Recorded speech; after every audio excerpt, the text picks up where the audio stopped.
Welcome to the King's Report for Saturday, January 22nd, 2022. Today is the 12th year of Chungi, 12th month, 21st day in the heavenly calendar. And my name is Richard Pants, who's standing in for Second King Channel Gook. And I'd like to say good morning to Second King Queen down in Tennessee and all brothers and sisters around the world. We have a really packed program today, so put on your seatbelt. But first, let's take a look at scripture reading. Here we go. Okay, Jeremiah chapter 29, verses 10 through 14. For thus says the Lord, when 70 years are completed for Babylon, I will visit you, and I will fulfill to you my promise, and bring you back to this place. For I know the plans I have for you, declares the Lord.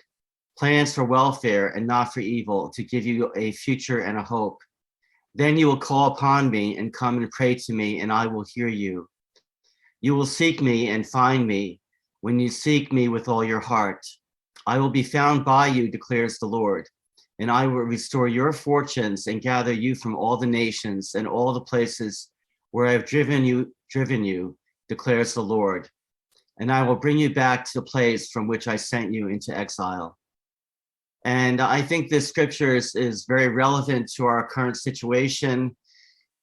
Our own nation has turned its back against God in many, many ways.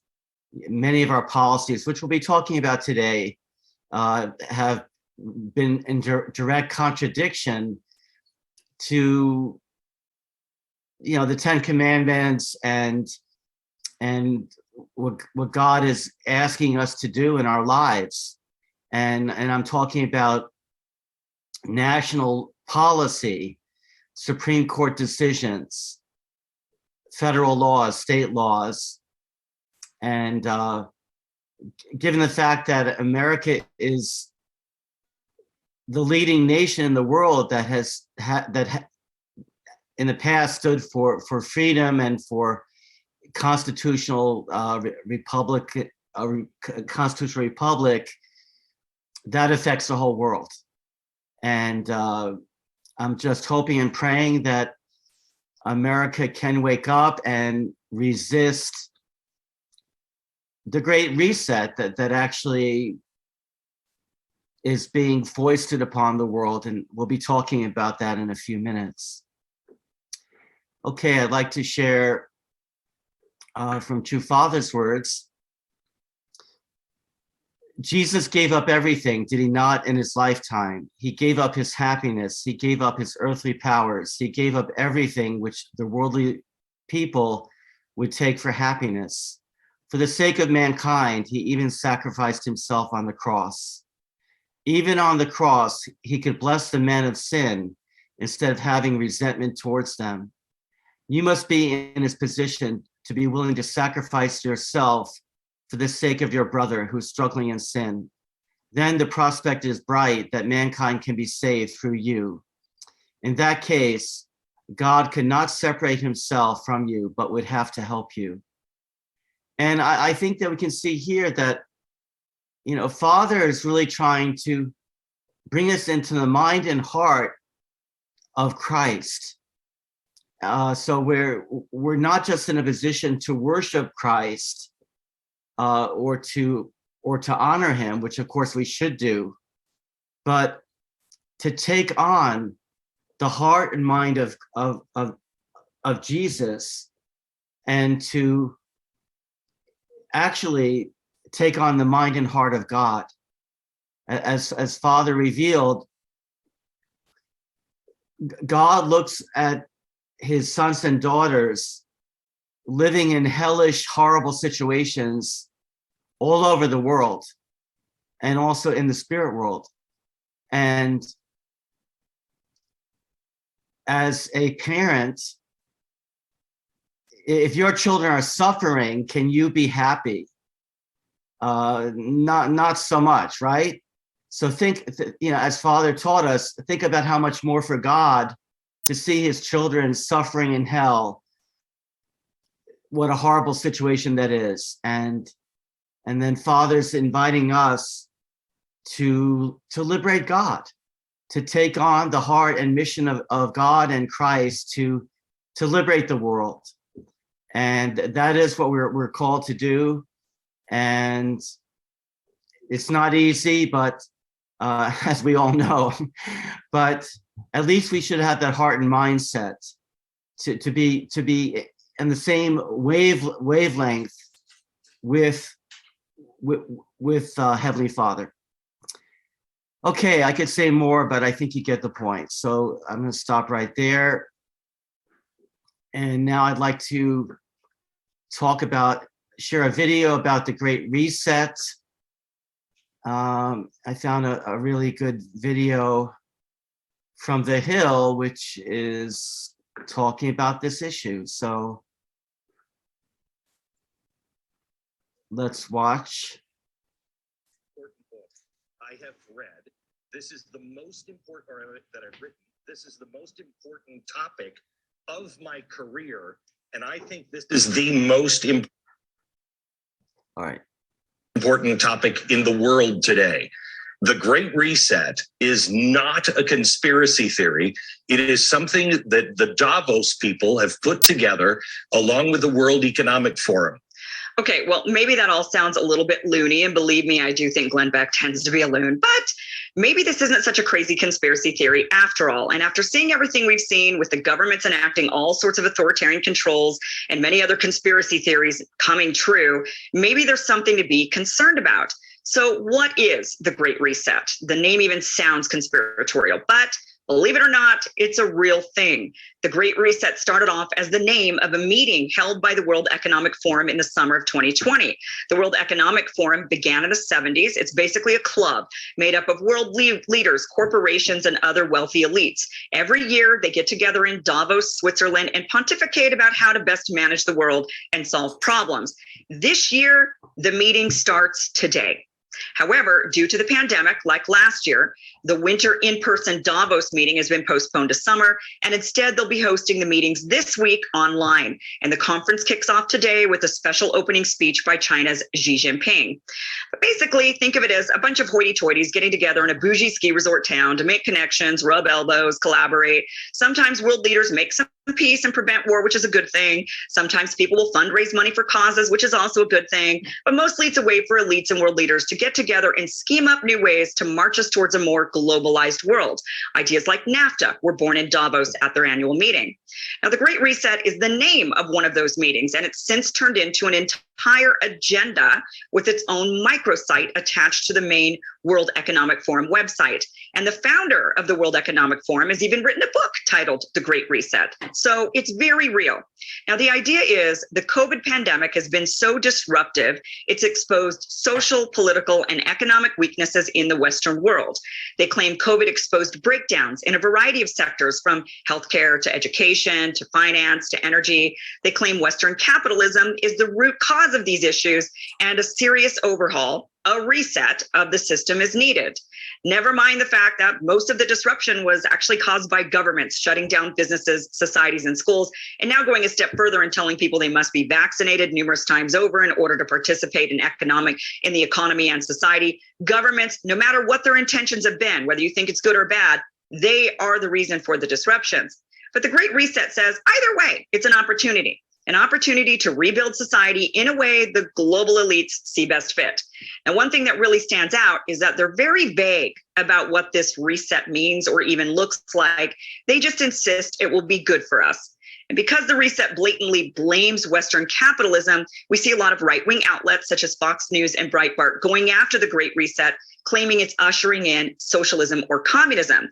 But as Glenn Beck mentioned later on in his interview with Tucker, he says he was wrong, that it wasn't about socialism or communism, that it's more about enacting a form of government similar to China's. And what does that mean exactly if it doesn't mean communism? Well, it means that you would own nothing. Everything would be owned by, most likely, one of the many World Economic Forum partner corporations, and you would have no privacy. Take a look at this video published in 2016 on the World Economic Forum's Facebook page.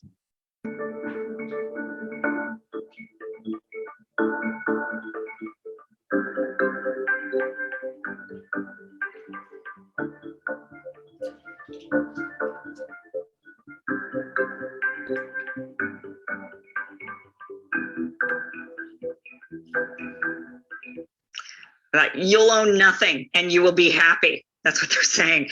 With inflation sky high and no signs of it slowing down, they might be right. We are on our way to becoming a nation of renters. But don't worry, it's nothing to fear, just the opposite, says Bloomberg, if you remember this story. Bloomberg, by the way, is one of the hundreds of partners with the World Economic Forum. And they list all of their partners on their website. Other partners include NBC, Google, New York Times, Pfizer, Moderna, AstraZeneca, Bill and Melinda Gates Foundation, Apple, Amazon, Goldman Sachs, and many, many others. On top of the idea we're just going to have to move towards the sharing economy, the elites have discussed eradicating paper money, making all transactions traceable. We've talked about the proposed plan for the IRS to audit all bank accounts with accumulation of $600 in annual deposits. Well, they've used the fear of global and domestic terrorism to justify and even make popular things like surveillance and censorship. They're limiting our ability to work, get an education, travel, and even enjoy life on the premise of bringing us safety. They're turning us against one another, vaccinated versus unvaccinated, right versus left, getting us to ban and cancel one another, ushering in a sort of organic social credit system. And my guess is many people would welcome a big tech or government-controlled social credit scoring system in the same vein as what has been rolled out in China. This would ensure they're only sharing restaurants and movie theaters with other do-gooders like themselves.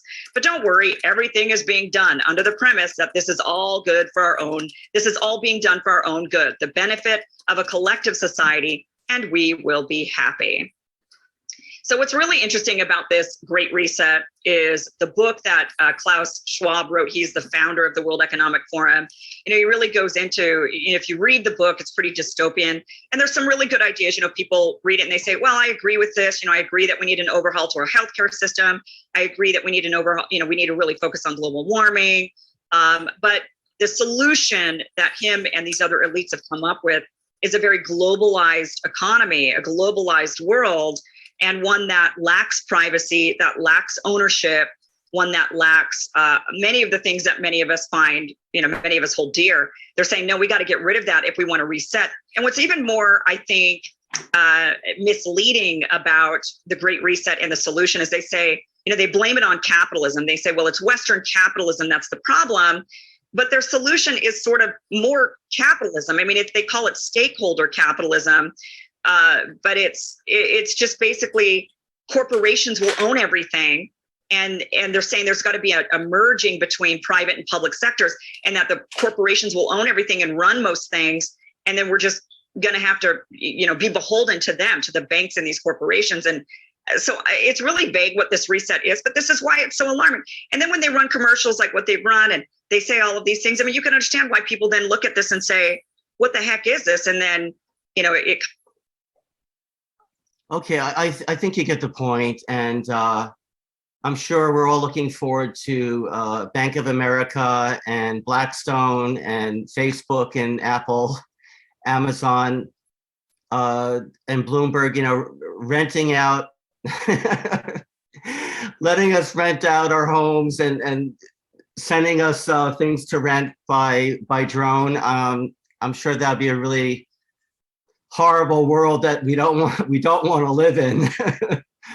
But actually, there's some good news. Actually, I want to share some good news for you. And people are waking up. There is resistance. Let me share a talk by Glenn Beck. Actually, let me share something that's going on that people are awakening. Let's watch. I have really good news on two fronts on the Great Reset, and this is significant. Actually, I think three. Lawmakers in New Hampshire, run entirely now by the Republicans, they are trying to stop the Great Reset by making it impossible for banks and credit unions in the state to use ESG scores or other metrics to control behavior. Now, listen to this bill. All bank and other financial institutions doing business in the state of New Hampshire, either directly or through the use of an outside contractor, shall not discriminate against nor advocate for or cause adverse treatment of any citizen or business in their business practices based on subjective or arbitrary standards such as social media posts, participation or membership in any clubs, association or unions, political affiliation, employer, or other social credit, environmental, social, and governance, or similar values based or impact criteria. No provision of this law shall interfere with the bank's or other financial institutions' ability to discontinue or refuse conduct business with an individual account holder or potential customer when such action is necessary for the physical safety of its employees. Banks that will fail to comply will be fined $50,000 for the first offense, $250,000 for all subsequent offenses. Once a bank credit union reaches 5 or more offenses, criminal prosecution may include, along with any fines assessed. This is the way to stop it. New Hampshire is leading the way on this. If you are New Hampshire, go and do everything you can to work for the people who are trying to pass this bill. The state lawmakers are doing it. This is going to be done city by city and state by state. It is the only way to stop it, the only way. So that's good news on New Hampshire. Now let me give you some more good news.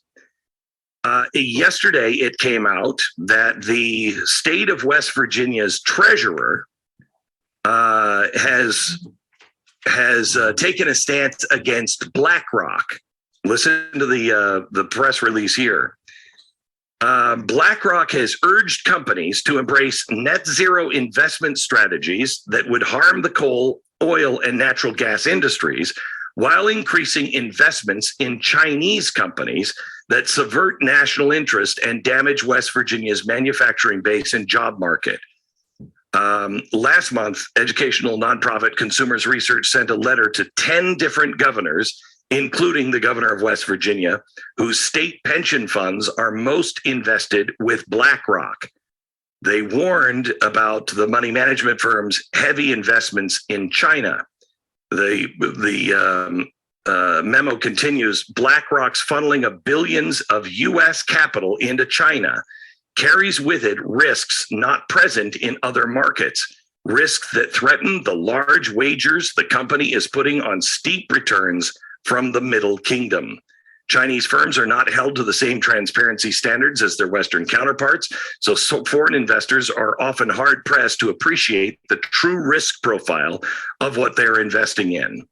So this is what West Virginia is now doing. They're taking all of the state pensions and all of their funds out of BlackRock. BlackRock spokesman said, hey, you know, we realize our stakeholders have differing views on China, and we take those concerns very, very seriously. But we're going to seek to balance the concerns of our stakeholders with our role as a global investor and fiduciary working for our clients as we navigate these very tricky global waters. Oh, that's nice of them. Here's the thing. They're the largest money manager in the world. If you have something in your 401k, you should call and find out if you're in BlackRock. There's a very good chance you're in BlackRock. They are the largest now. They dwarf Goldman Sachs. And they are deeply in bed with China, They are also the ones that New Hampshire is having to pass this law against. They're the ones who are really behind ESG. They're the ones who have taken this and run the furthest with it. Now, one other piece of good news, and that is American Express. American Express has done all kinds of things recently that I really don't understand. They had an anti-racism initiative that was going on in American Express, and they brought people in, including, I believe, The descendant of Elijah Muhammad, it's Camille Muhammad, the Nation of Islam founder, and he was brought in to tell the employees of American Express credit cards that capitalism is rooted in racism. They also were told, the employees. Okay, I think you get the point. There's some good news that the state of New Hampshire is basically making it against the law for companies in New Hampshire to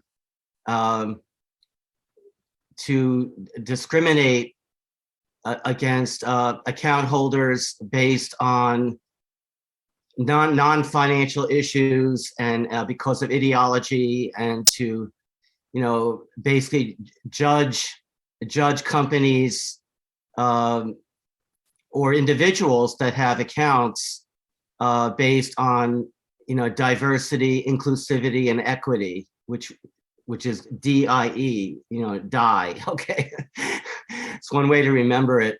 They're making that against the law. Good for New Hampshire, and I hope other states will pick up on this. And then the state of West Virginia is also disinvesting from BlackRock, and which is heavily invested in communist China, which is mass murdering Uyghurs, Muslims in its nation.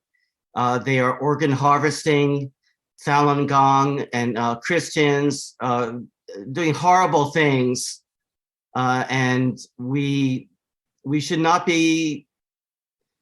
Look, I have no dislike. I mean, I know people from China who live here in America. I think many of them are wonderful people. They're hardworking. They have, in general, good families, and they emphasize education. Values that I agree with. But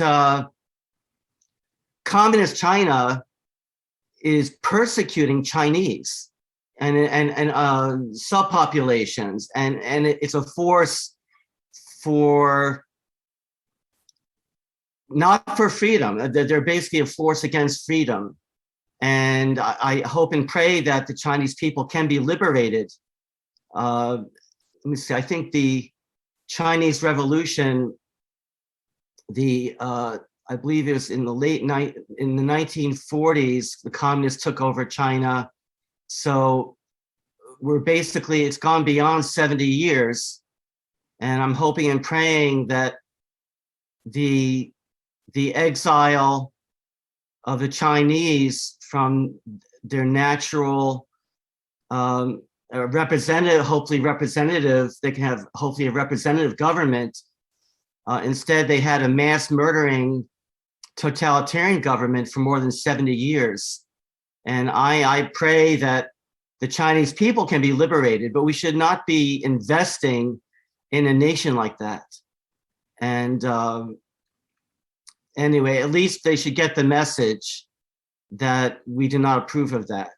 And as Tim Elder has pointed out many times, we should not be sending our diplomats to the Beijing Olympics of the mass murdering regime that's conducted by a mass murdering regime.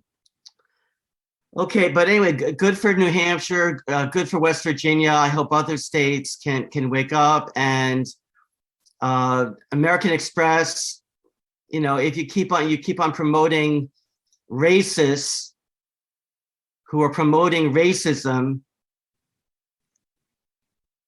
Look, whether it's anti-Black racism or anti-white racism, it's racism. Okay, that's not the teaching of Jesus Christ. We're not judged by our skin color. We're judged by our own repentance and coming into alignment with God's heart. God who loves everybody, right? That's kind of basic fact of Christianity. So and if we do have prejudiced feelings towards races, we should repent about that. but we should not be buying products from companies that are discriminating on the basis of race. Okay, I'd like to move on here, and I want to shift gears to some family issues, because it's not just the political issues that affect our lives, but there are government policies that affect the family, and let's watch this, and you'll see what I'm talking about. This is a video from John Stossel. These students at the University of Toronto are angry because a so-called men's rights activist was speaking at their college. His words are hate speech, they said. They stopped people like this man from getting in to see the lecture. I've never heard of this. We invite you to educate yourself. So I just wanted to listen, but now I can't get in. The boy crisis. The so-called men's rights advocate speaking inside was Warren Farrell. For the first time in U.S. history, boys will have less education than their dads. Farrell is an odd person to call anti-woman. He was actually an early feminist movement leader. Here he is with Gloria Steinem. But as he learned more, he started to disagree with parts of modern feminism. I don't agree with the part of feminism that says men are the oppressors and women are the oppressed. That part of feminism is sick. Men are running the government. They run most companies. They make more money. Our dads and our grandpas, they made sacrifices to make more money. And then the feminist movement turned all of that sacrifice on the part of men against men. And they haven't said, you were discriminated against men in your own way. You were obliged to earn more money, or we wouldn't even be thinking about marrying you. We wouldn't be thinking about having children with you. In his book, The Boy Crisis, Farrell notes that both sexes struggle. Today, boys are almost a third less likely to get college degrees than girls, twice as likely to commit suicide.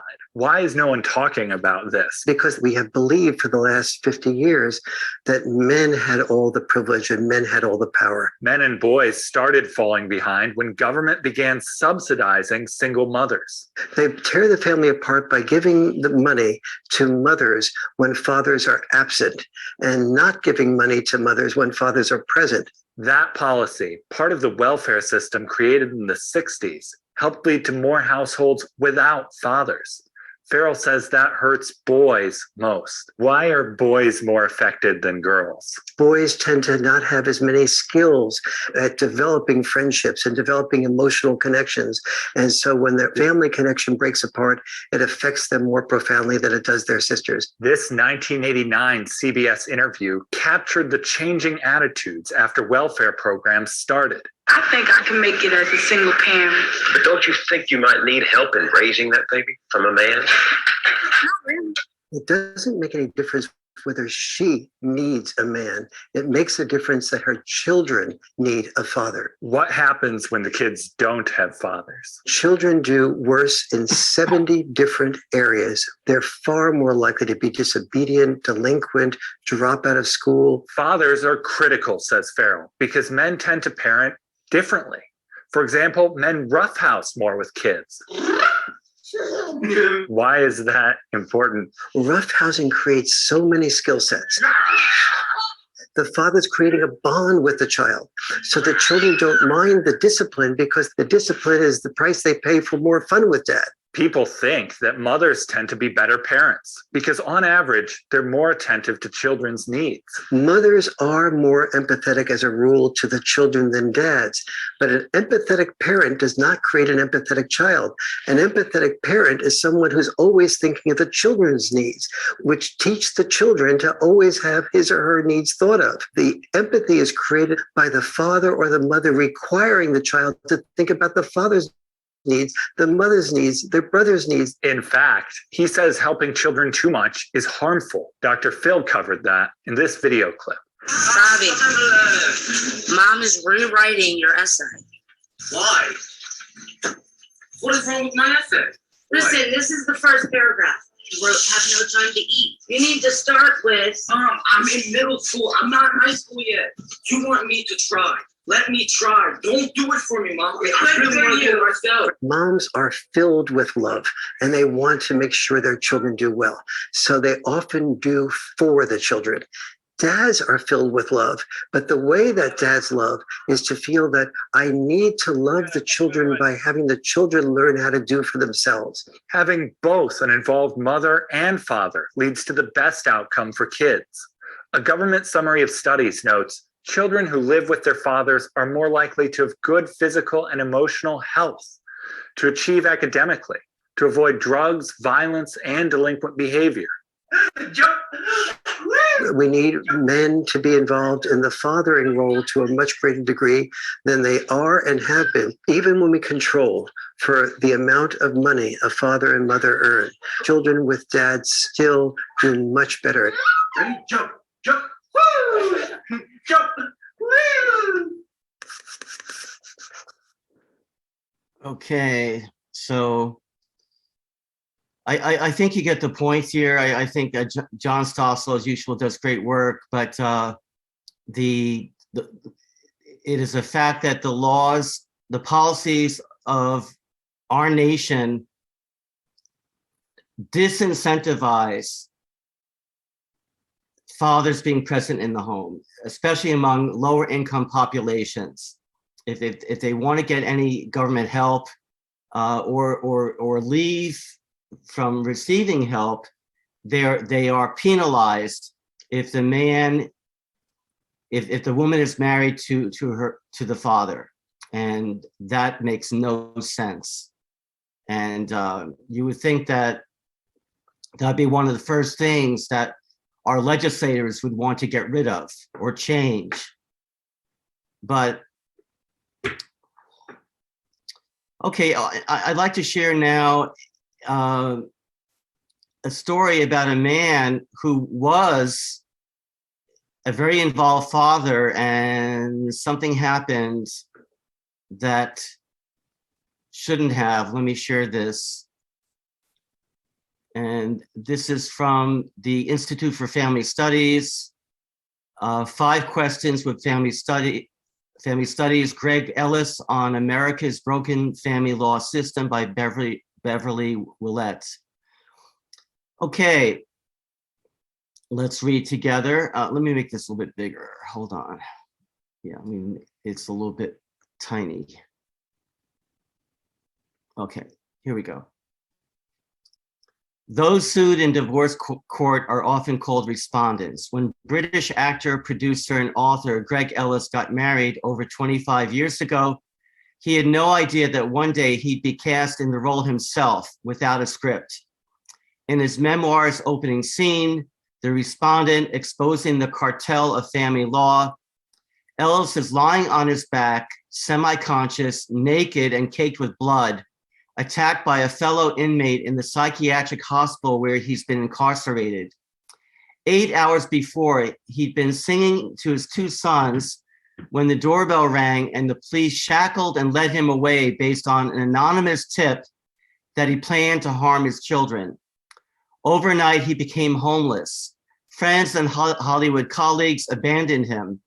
Lawyers drained him financially. Although he was later vindicated on the abuse allegations, he ultimately lost custody of his children. His wife became the enemy. Quote, "The person who I thought was my umbilical cord to the outside life I had been hijacked from was not a lifeline after all," he writes. Ellis's book is a harrowing yet eloquent portrait of life on the inside of America's family law system. The lack of due process, the despair and disorientation, and the degradation. An ode to forsaken fathers. For him, it's also the means for deploying what he's learned in service of uniting families and reforming our divorce system. I spoke with Ellis about his experience and insights. Okay, Beverly Willett, your memoir discusses America's father's crisis, where 1 in 3 children live without their biological father. You acknowledge reforms that made divorce safer and more equitable for women, but maintain this overcorrection result in a system favoring mothers at the expense of fathers. How did this happen? Greg Ellis. Since the 1970s, the advancement of the women's rights has, for all its virtues, authored a virulent strain of third and fourth wave feminism determined to emasculate men. This aggressive advocacy seeks to transcend mere equality and achieve social dominance by dismantling the nuclear family. It places men in a position every bit as destructive and oppressive as the one women faced in the 1950s, albeit in different ways. In 1960, 8% of children lived only with their biological mother. Today, more than 23% do. Women initiate the vast majority of divorce proceedings. Mothers wind up with custody most of the time. Are they the overwhelmingly worthier parent? Of course not. But the average father might fight against this gender-biased construct.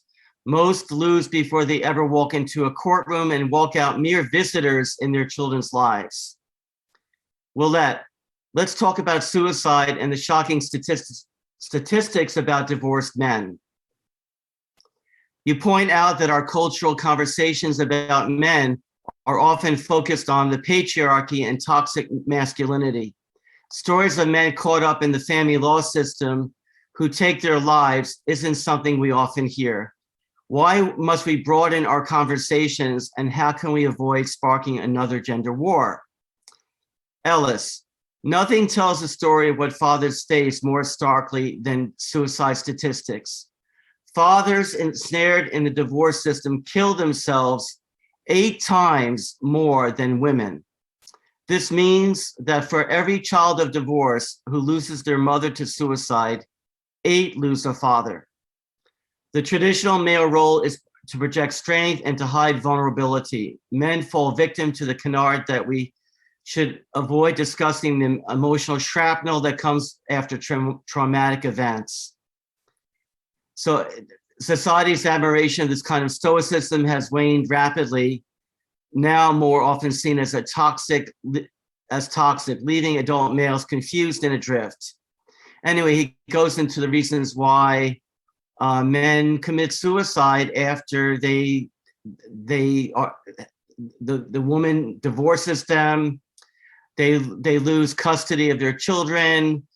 They're not allowed to see their children very often. And even if they do, it's kind of, you're taking them out to a pizza place or something. You're not really a father. You're not playing the role of the father. You're kind of pushed out of the lives of your children. You may be sending family support every month, but you can't even see your own children. You can't be a father to your own children. And many men say, why do I bother working? Why do I bother living? I cannot see my own children. I'm just a bank account to them and to my ex-wife, who talks badly about me and is turning my own children against me. And I'd rather just check out and get out of this world. And anyway, I do recommend this article, and there is a bias in many, many cases against men. And he tells his own story about how false allegations. He talks about 6 silver bullets of high conflict divorce. Yeah, the first 2 are the incarcerating incident and the order of restraint. They cripple the opponent before the legal conflict begins. These domestic violence reforms, built as shields for women, have been fashioned into bullets for disgruntled spouses to rid themselves of partners immediately. This playbook evolved from passage of the Violence Against Women Act. We shifted focus away from relationship problems to a law enforcement approach, which almost ensures destruction of the relationship and family. The grief suffered by parents is devastating, and the cost to future generations incalculable. And false accusations of domestic violence are an affront to real victims.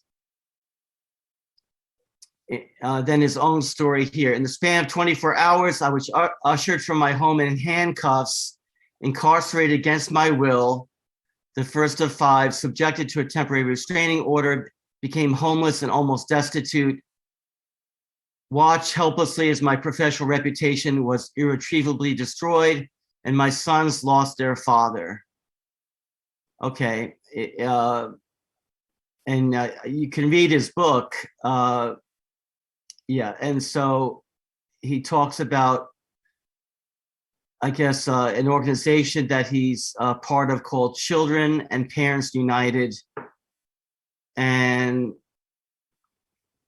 look, we're not talking about, bias against mothers or against fathers. The point is, the legal system is not a very good system for addressing some of these issues.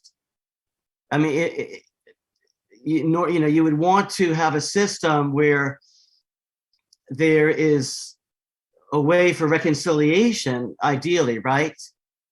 And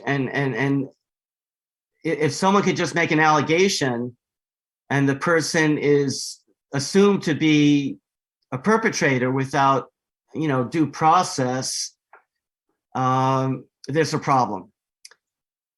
Okay, I'd like to go to another example of how our society is not really dealing well with family issues. And some of you may have heard of Abby Johnson, who actually worked for Planned Parenthood for many, many years. And she tells us about what she saw and why she left. So let's read this together. No, watch it together. And I think that was the first time I ever came home. I came home from that meeting. I think it was the first time I ever looked at my husband and said, I'm not sure that I'm going to be retiring with Planned Parenthood, because that was my goal. That's what I wanted. And you know what they called those of us that were on the retirement plan? Lifers. They probably changed the name now, but anyway. So that's what I thought I was going to do. And then April of 2009, I was awarded Planned Parenthood's Employee of the Year for 2008. And that was really exciting for me. I know you're all very proud of me. Thank you. And I got to go to their annual fundraiser, and I got to sit at the table with Hillary Clinton. Don't be jealous. And we had a very intimate conversation, me, Hillary, and 10 Secret Servicemen. And so that was good. So, then I was kind of like, all right, well, I was disappointed in January to find out we were going to be doing 3rd trimester abortion, but okay, this was fun, and so maybe I can just keep it up. I can just keep doing this. And then August of 2009, I had a meeting with my supervisor, and we were going over my budget for the upcoming fiscal year. And she told me that they were imposing an abortion clinic quota. And by the way, we were going to be expected to double the amount of abortions that we had provided the previous year. And that didn't make sense to me, because at Planned Parenthood, we are about preventing the need for abortion. We are about reducing the number of abortions. So why in the world would we be doubling this abortion quota? It doesn't make any sense. So I said something to my supervisor, and she looked at me and she laughed. And she said, why would we reduce the abortion number, Abby? It's how we make our money. And I thought, well, okay, this is an interesting turn of events for me. I don't know where I'm going to go from here, but I've been thinking about it for about a month. And September of 2009, we had a visiting physician come in from out of town, and he had a private practice abortion facility in Austin. And he was explaining to me one time at the clinic that inside of his own private practice abortion facility, that he used an ultrasound, because he was explaining, shockingly enough, that it's actually safer if a doctor can see what he's doing while he's performing surgery. And I'd never thought about this. I just want to make it clear. I'm not a doctor. I'm not a nurse. I'm not even a medical assistant. I have no medical authority or education. I'm a licensed therapist. So if you're having a crummy day, we can talk about it. But if you need any sort of medical procedure, I'm really not your gal. But inside of the abortion industry, they don't care. You just have to be willing and sit through an in-house training session, and then they set you loose to perform invasive medical procedures on women. And I had gone through that training. So the only thing I knew about abortion was what Planned Parenthood had told me. I only knew their protocols. Me, as a non-medical staff person and the director of that clinic, supervised doctors. I supervise nurses. I mean, it doesn't even make sense. But, you know, they don't care about you being medically certified. They just need you to follow a protocol. And really, if you are medically certified and you're running a clinic, you may start having questions, and they don't want that. Just do what you're told, read the protocol, follow the procedure. And so I didn't even know that they did abortions using ultrasound guidance. That was totally new to me. He told me that, Planned Parenthood didn't do it because it takes a little bit of extra time when you're using an ultrasound during the abortion. Our goal at Planned Parenthood was to get a woman on the table and off the table in 5 minutes. And so to introduce an ultrasound during that would take an extra, 3 to 5 minutes. And, we were trying to do 30 to 50 abortions a day. So, you just don't have that extra 3 to 5 minutes per patient. But this doctor told me that it would be interesting for me to see it. It would be a good learning opportunity, educational opportunity for me. And so he said if time permitted that he would show me what this looked like. And that time did come. And I was asked to come into the room, and my job during the abortion was to hold the ultrasound probe on the woman's abdomen so the doctor could, in his words, visualize his target. Again, not medically certified, but I'm doing an ultrasound. I had done them lots of times. So doing ultrasound, we do the measurement, 13 weeks gestation. Now, at 13 weeks, are there arms and legs? Fingers and toes, heartbeat, brain waves, internal organs. Yeah, everything's there. Outside the womb, the baby's about this big. And we can even tell if it's a boy or a girl at that point. Now, I knew that. I knew what the aftermath of abortion looked like because I had been a POC technician. What does POC stand for? Products of conception. You guys are so smart. What is that? That's the baby, right? You can say baby inside of the abortion clinics who said POC or POC, or the staff was feeling funny. They said it stood for pieces of children. And inside of every abortion clinic across the country, there is someone tasked to be the POC technician. And our job is to take everything that's suctioned out of the uterus, dump it into a glass baking dish, reassemble the parts to ensure that we got everything during the abortion. I did that. I can't really explain to you how I was able to do that job and not be bothered. And I have no explanation for it except to say that when you are living in that sort of sin,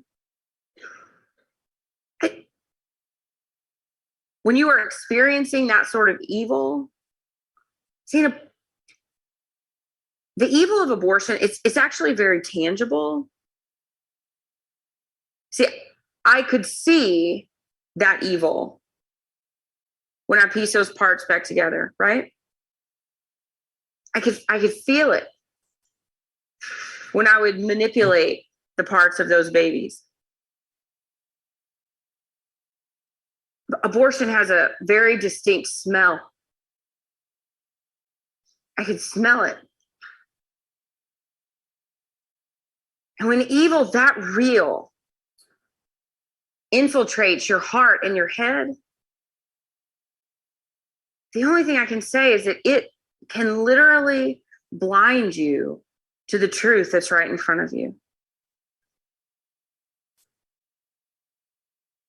And so I was standing there looking at the ultrasound, feeling a little nervous because I didn't know what I was going to see, but I knew one thing was for sure, and that was that this baby, this fetus, whatever, was not going to feel anything. Now, how did I know that? Because Planned Parenthood sent me a memo about it.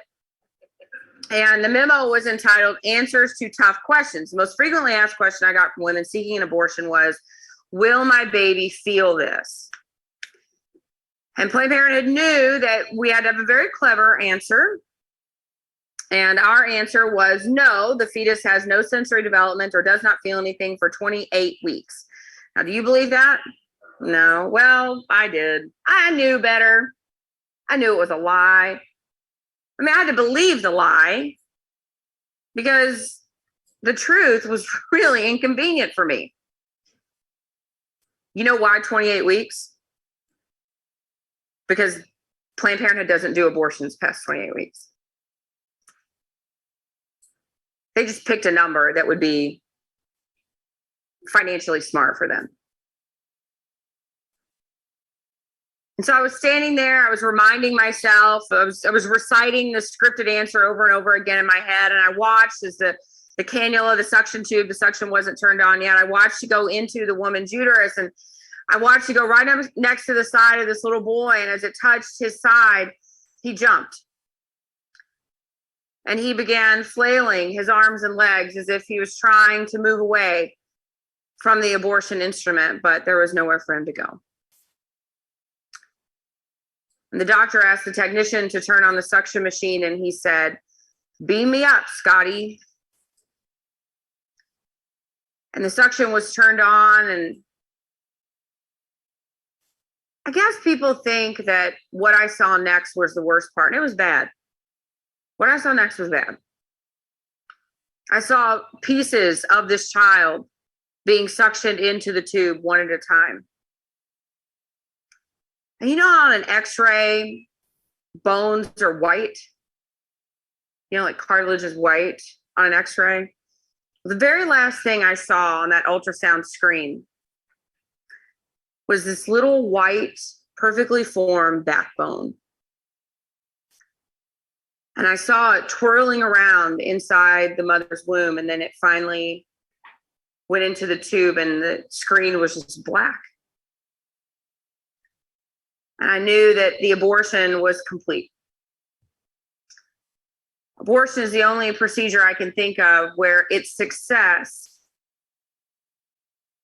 is determined by taking the life of another person. And that was bad. All of that was bad. But that wasn't the worst part. The worst part was that when I had the opportunity to intervene, I just stood there and I did nothing. I mean, I remember wanting to sit this woman up and say, look what is happening to your baby. I didn't. I just stood there and I watched.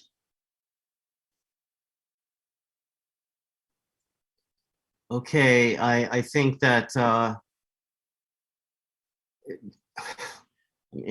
don't even know what to say. I mean, it is so shocking to watch her testimony, and I mean, I admire her that she was able to kind of look very clearly at what she herself was involved with, and then she did leave Planned Parenthood, and she is speaking out to educate people. Most people don't know what's happening in these places. And let me say, by the way, I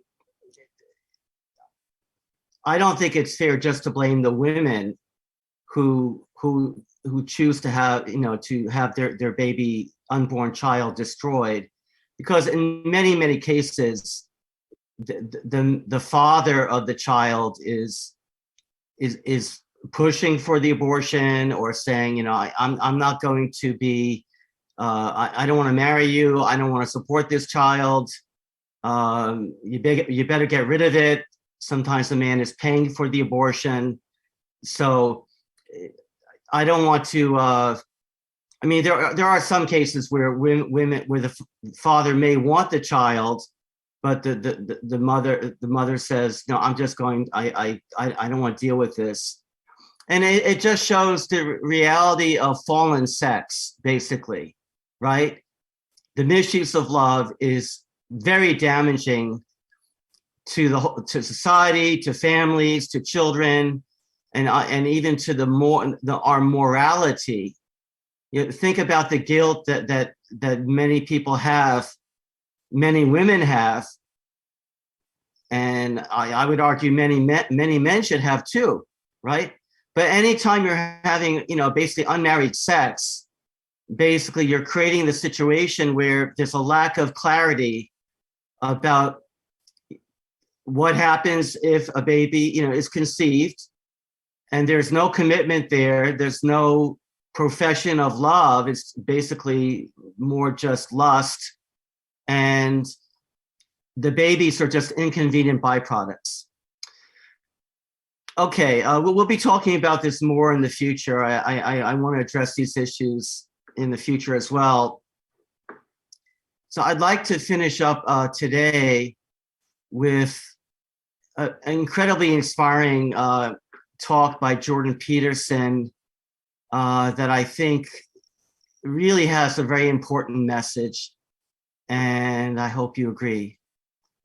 So let's take a look. Learn, and so you have to learn to pay attention. I just ask people when I'm speaking to pay attention to what they already know. Here's something that everybody knows. In a world that consists of suffering and malevolence, who is it that you admire, or who is it that you don't admire? Those are the same question. If you know who you don't admire, well, then you have a negative model and you can go for the opposite. And if you know who you admire, well, then you can copy that. And the instinct for admiration is an instinct for imitation. And we're very imitative creatures. And our instinct for admiration is the instinct for imitation. And what would you call it? A deeply biologically and metaphysically rooted guideline to the proper path of life. The question is there a proper path of life? There's certainly pathways that make things worse. That's something to know. You could avoid those. And if there's something if there are pathways that make things worse, then there are the opposite pathways, even though those might not be so clear. I think that's why we're often so enamored of evil characters in fictional representations, is because it's clearer. It's easier in some sense to make what constitutes the dark path clearer. It's easier for people to understand, whereas the path that's positive is murkier and more difficult to ascertain. But at the very least, it's the opposite of that. So, well, who do you admire? Or we could start by who don't you admire? You don't admire an adult who won't take responsibility for himself or herself, and could. I understand there are people that are so broken and hurt that they need help constantly because they can't take responsibility for themselves, or they can in small ways, but not completely. But you don't admire someone who won't take responsibility for themselves. In fact, you have a sense of contempt for that. And if you happen to be that person, then you wake up in the middle of the night and berate yourself with what's left of your conscience for failing to undertake your moral duty, your intrinsic moral duty. And you can't escape that. And that's so interesting. No, that you can't escape that. If you were the creature who could invent your own values, as Nietzsche suggested, as an antidote to the death of God, then you just forgive your transgressions and you wouldn't suffer the bitter pangs of conscience, but you do. And the reason you do is because you're doing things that are wrong and you should stop, and you know it, maybe you can't. And then, well, let's say then the opposite is that you admire someone who can take responsibility for himself or herself. That's a start. And then maybe you admire someone even more if they've forged their character sufficiently to move past cynicism, so that not only they take responsibility for themselves, but they can take responsibility for their family. And they're there for the people who love them when it's necessary. And if you do that, then you have something, I wouldn't say necessarily to be proud of, but at least you have one less thing to upbraid yourself with. And that's something. And then you can move past that and you can say, well, maybe if you put yourself together enough, carefully enough, spoke the truth enough, were courageous enough, in spite of the reasons you have not to be, that you could also be someone of benefit to yourself and your family and your community. And you partake in structuring things in a harmonious manner by living in that way. It's not an individual focused ethos. It's an ethos of harmony among levels. You should do what's good for you, but it has to be what's good for your family at the same time. And it has to be what's good for you and your family and your community at the same time. And that works musically, you know, it makes all the levels work in harmony. And you can tell when that's happening. And this is another thing that's of great utility to know, is that when you're in that place where you're acting in the proper manner and you're facing things courageously and you're speaking the truth, you're imbued with a sense of fundamental meaning. And that meaning is the antidote to the catastrophe of life. And it's the antidote psychologically, because you have to have that meaning, because otherwise your life is too dark and too dreadful and it will corrupt you. So it's the antidote psychologically, but it's also the antidote practically, because we're not nothing, us human beings. You know, they say that we're made in the image of God. It's hard to say what that means, but it means, at least in part, to participate in the process of bringing the good into being. And we can all do that, and the opposite. And if we accept our responsibility to ourselves and to other people and to our communities, and we lift that load up, then we live lives that are meaningful, and that stops us from being corrupt. It provides us with a medication against catastrophe, and it also practically improves the world. That's the other thing. It's not just psychological. You can make things worse. Everyone knows that, and no doubt you have in many ways. But you can make things better, and they actually get better. And there's a reason for hope. And there's something to be said to know that you're the sort of creature that can look mortality and catastrophe and malevolence straight in the eye, so to speak, and nonetheless stand up and do what's right, and that all there is in that is good. And that's what I've been telling people. Okay. Thank you, Jordan Peterson. I think God is using him in a very powerful way, and he doesn't even claim. When people ask him, does he believe in God? His response is, well, what do you mean by believe in God? Because to say that you believe in God is a fearful thing. And that's what True Father taught us, right? To say that I believe in God means that I am responsible to address or try to minimize the suffering of the world. And that's what True Father Sun Myung Moon taught his whole life. Okay, thank you for watching. Have a blessed week.